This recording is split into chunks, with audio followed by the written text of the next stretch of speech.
Have you ever noticed how crazy it is that we've normalized graduating from college with a ton of debt and no money in the bank? Have you ever realized how crazy it is that we have normalized living paycheck to paycheck in America today? Have you ever realized how crazy it is that our generation spends so much money on eating out, on fun, on traveling, on everything except their future? And then we wonder why we wake up broke. Financial peace, stability, and an intentional plan elude so many of us as young people today. And this has to change, guys, because if it doesn't, we are going to turn out just like our parents' generation, which is largely broke. Right now, total household debt in America today has surpassed $16 trillion. Almost 60% of Americans cannot cover a $1,000 emergency expense. That means if your transmission goes out, your AC unit goes out, if you have to change your tires on your vehicle, most Americans cannot cover that. Around 4 in 10 Americans today have no retirement saved. 70% of Americans are living paycheck to paycheck. And we almost have $2 trillion in student loan debt today as Americans. Guys, that is not financial peace.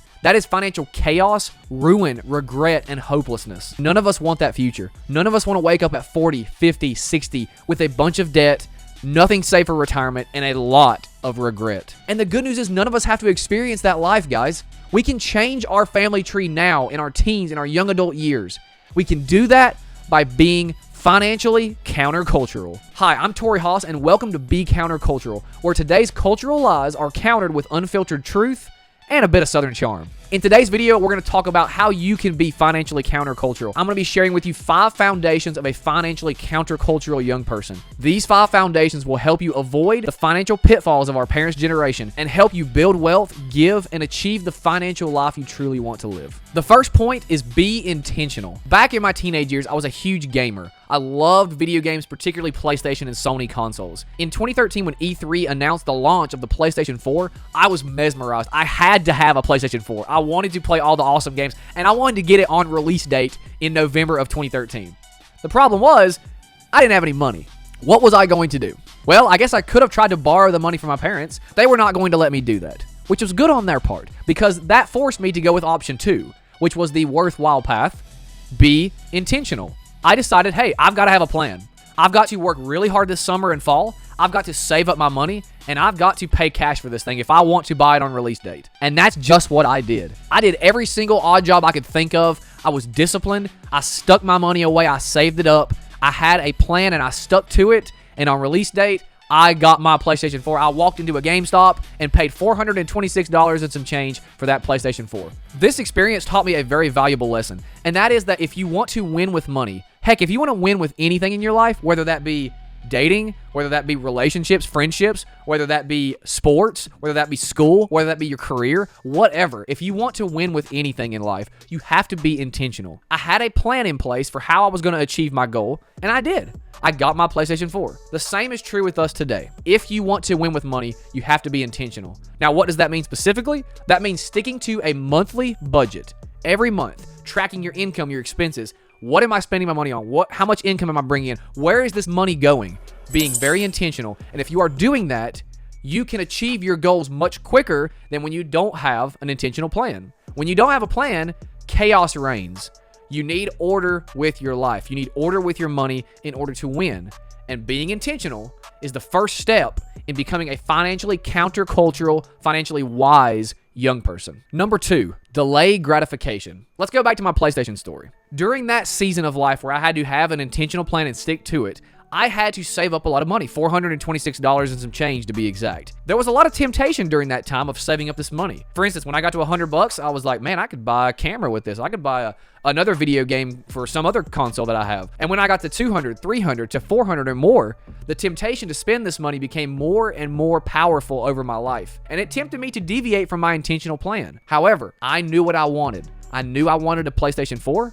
So I had to tell myself no. I had to delay gratification for a future reward. And that is what all of us have to do if we want to win with our money. Guys, right now, most of our peers, Most teens and young adults today are not being intentional, and they're not delaying gratification for a future reward. What does that mean in reality? It means that most of our generation, if they do not change their behavior, will end up broke in retirement, dependent on social insecurity, and griping and complaining about how the government sucks and how socialism is awesome. That's the facts. I do not want you to be a complainer like that. I do not want my generation to become a socialist generation. And that is why I am telling you, if you want to win with money, if you want to build wealth and not have to depend on the government, not retire broke, and not become a crazy socialist who hates capitalism simply because they made bad choices with their life, then you need to learn to say no. Financial expert Dave Ramsey says, if you live like no one else, later you can live and give like no one else. Today, what you should be focused on is living below your means. You have to set aside the peer pressure of wanting to live above your means to look like you're doing better than you actually are, and you have to take care of yourself. Because when you say no to the things right now that don't really matter,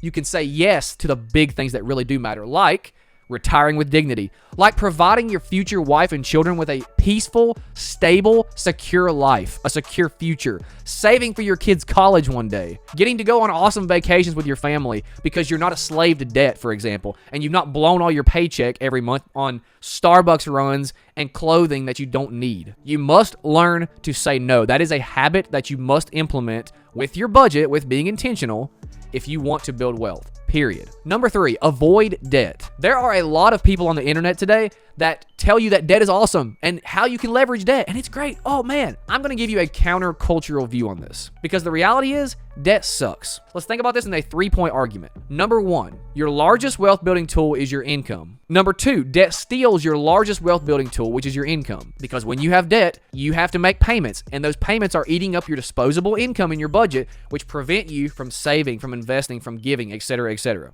Number 3, therefore, debt prevents you from building wealth. Simple but effective 3-point argument. The reality is, guys, when you have no debt, you have more margin in your budget to do what you want to do with your life. You're not stuck paying off your past. You're paying towards your future. You can invest towards your future. You can save towards your future. You can save towards fun and worthwhile goals, a legacy, rather than having to pay off your past because of bad financial decisions you made. The best thing you can do in your teens, in your 20s, and your 30s is start off your youth without debt. Don't go into student loan debt. Stay away from credit cards. Credit card companies are preying on us as young people, okay? Stay away from those. Pay cash for what you need and live below your means. Be very unassuming. Again, if you live like no one else now, later you can live and give like nobody else. Number 4, invest early. Now, I made a previous video on this, link in the description, you can check it out. So I'm not going to go into too much detail here. What I will say though is that time is on your side, guys. If you invest $100 a month at age 25, when you turn 65, you will have almost $1.2 million. That's only $100 a month.